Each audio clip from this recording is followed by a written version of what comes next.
Hello and welcome to another video. This time we're going to talk about the Rings of Power season number 2 because there has been some movement on that camp and we have had some information coming from Amazon directly, and that is because they have recently announced that season 2 is going to have an all-female slate of directors, and we're going to talk about what that entails for the season, of course, and the things that they have also mentioned before, and as well as how Amazon views this particular production and how that is in line as well with what they have come up with in recent years.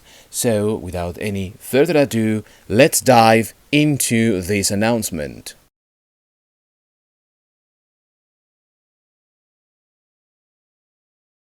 So Amazon has recently announced the 3 directors that are going to be at the helm of season 2 of their show, The Rings of Power: Charlotte Brenstrom, Sana Hamri, and Louise Hooper. And they gave us a little hint at their resumes, what they had worked into, and some information that is supposed to sell you the idea that these are the best suited directors for this thing, and that all into their website. And they talk about what the 3 directors did, and in the case of Brunstrom, that is mentioned first, they talk about how she directed 2 episodes of the season 1 for The Rings of Power. I really don't know, as I didn't watch that thing, but I imagine that they also were boring episodes, because really, out of the 8 episodes that we had in season number 1, only 2 or 1 maybe got the attention of some people, but all other than that, it is all quite boring and terrible really to behold. But also they talk about how she worked for Netflix. She has worked also for HBO in The Outsider. She worked also in Jupiter's Legacy. She worked also on The Witcher for Netflix, which should tell you, right, what sort of director we've got here as well. And also has worked in The Man in the High Castle for Prime Video, and also has worked in other things. But just saying that she has worked for Netflix and The Witcher tells you that this person might be on the side of all that babbling bog about diversity, inclusivity, and all that. Then we have Sana Hamri, who has also worked for Amazon, directing The Wheel of Time, and she was also an executive producer for season number 2. That alone, that in itself should tell you that this person is not the best suited person for this sort of thing. Why? Simply put, friends, because The Wheel of Time is crap. It's a total disaster if you pay attention to it. It doesn't really follow the original source material, and it is disrespectful as well to the fandom.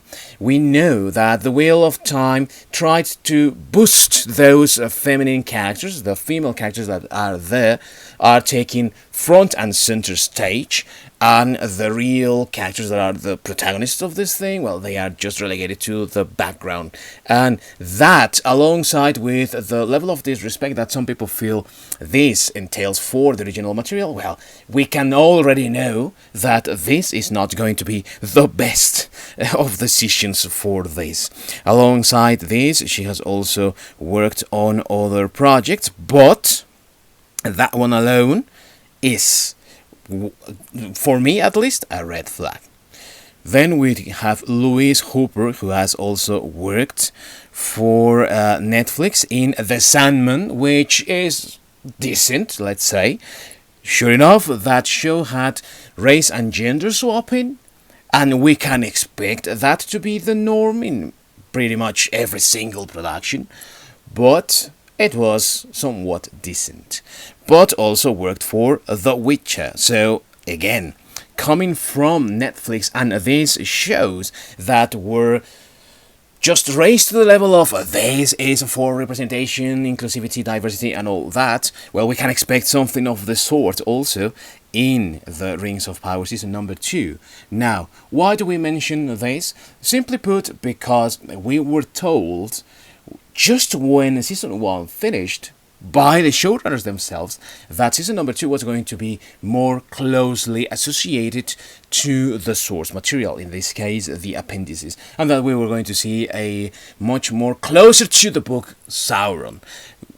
I don't really think we are going to see that. We have this notion, right, as fandom, that the showrunners have no idea what they are doing, and considering that these 3 directors come from shows and projects that boasted and that boosted all that diversity and that representation, well, we can expect something like that to go on also here.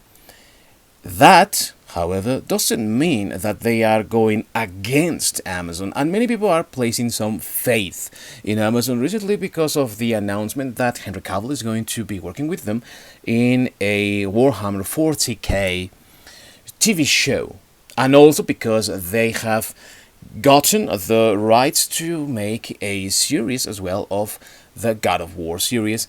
Unfortunately, apparently also they are going to go with the most recent iteration of that franchise, and they are going to pass by all of that Greek mythology that the original 3 games had. But let me tell you that if you believe in them for that reason alone, I have to tell you that Jennifer Salk, who is behind Amazon Studios, is the person that rejected the Conan series, which was, for them, that show that was going to give them the so very needed, so desperately sought after Game of Thrones-like series for Amazon Prime, and they didn't want to go that way, according to Salk, because it was just another show of toxic masculinity.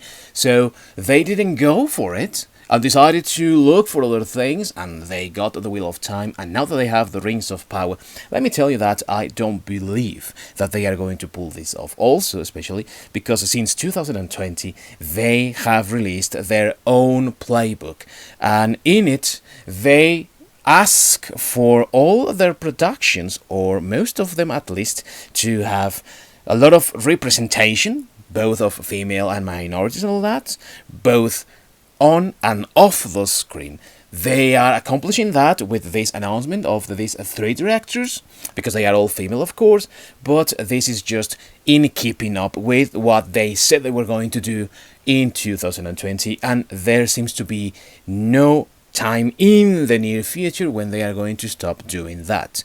Now also consider that the Rings of Power is a contract that deals with 5 seasons. So it's a 5-season contract that is not going to stop, it's not going to get any better. And if you believed or you had any sliver of hope that they were going to go on a more canonical route, now that they are going to have season number 2 and that they said that they were going to have more Sauron, less Galadriel or obnoxious Galadriel, and they were going to have other things that were going to be more closely associated to the original source material, well, think again, because I reckon that is not really going to be the case any longer. Of course, this is only my Viking view. Let me know yours down below in the comments. Thank you very much for watching. See you next time.